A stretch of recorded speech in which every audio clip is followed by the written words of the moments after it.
কি ভাবছেন ভোট দিবেন না বা আপনার ভোটের কোনো মূল্য নেই? না, ব্যাপারটা এরকম নয়। আপনি ভোট দিবেন, আমি ভোট দিব, আপনার ভোটের মূল্য রয়েছে, আমার ভোটের মূল্য রয়েছে। আমি মানুষটা যতই ক্ষুদ্র বা সাধারণ হই না কেন, আমাদের প্রত্যেকের ভোটের মতামতের মূল্য রয়েছে। ভোট মানে হচ্ছে মতামত।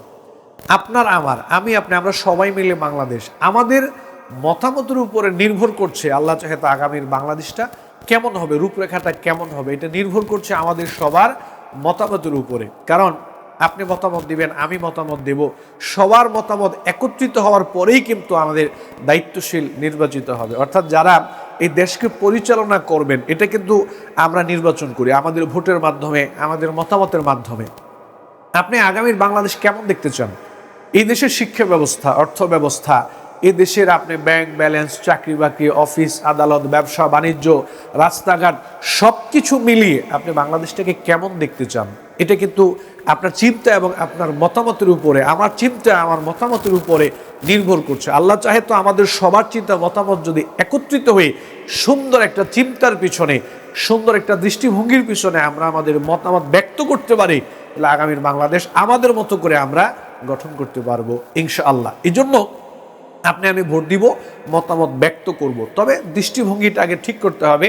আপনি কীরকম বাংলাদেশ দেখতে চান এবং কোন ব্যক্তিদের দ্বারা, কোন প্রার্থীদের দ্বারা এই বাংলাদেশটা ওইভাবে বিনির্মাণ করা সম্ভব হবে, ওই দৃষ্টিভঙ্গি সামনে রেখে আপনার মতামতকে ব্যক্ত করতে হবে। আপনি এই মতামতকে 500 টাকার বিনিময়ে, দুনিয়াবি কোনো কিছুর বিনিময়ে এটাকে মূল্যহীন করবেন না, এটাকে অবজ্ঞা করবেন না। আপনার মতামতের একটা অনেক মূল্য, অনেক দাম। আপনি হতে পারেন রিক্সা চালক একজন মানুষ, ইমাম হতে পারি, আমরা খতিব হতে পারি, মুয়াজ্জিন হতে পারি, একজন ঠেলাওয়ালা হতে পারি, একজন মুসি হতে পারি, সাধারণ খেটেও একজন মানুষ হতে পারি, কর্মহীন মানুষ হতে পারি। তারপরেও আমার মতামতের মূল্য রয়েছে। একজন বয়স্ক মা, একজন বয়স্ক মহিলা, বয়স্ক পুরুষ, বয়স্ক দাদা যারাই রয়েছেন, প্রত্যেকের মতামতের মূল্য রয়েছে। কারণ আমাদের মতামত ভিত্তি করে সবার মতামত একত্রিত হওয়ার পরেই তো এই দেশের দায়িত্বশীল নির্বাচিত হয়। এজন্য এমনভাবে আমরা আমাদের দেশটাকে গঠন করার জন্য চেষ্টা করব, ওই আঙ্গিকে আমরা আমাদের মতামতকে ব্যক্ত করব। এই জন্য আমার ভোট, আমার মতামতের অবশ্যই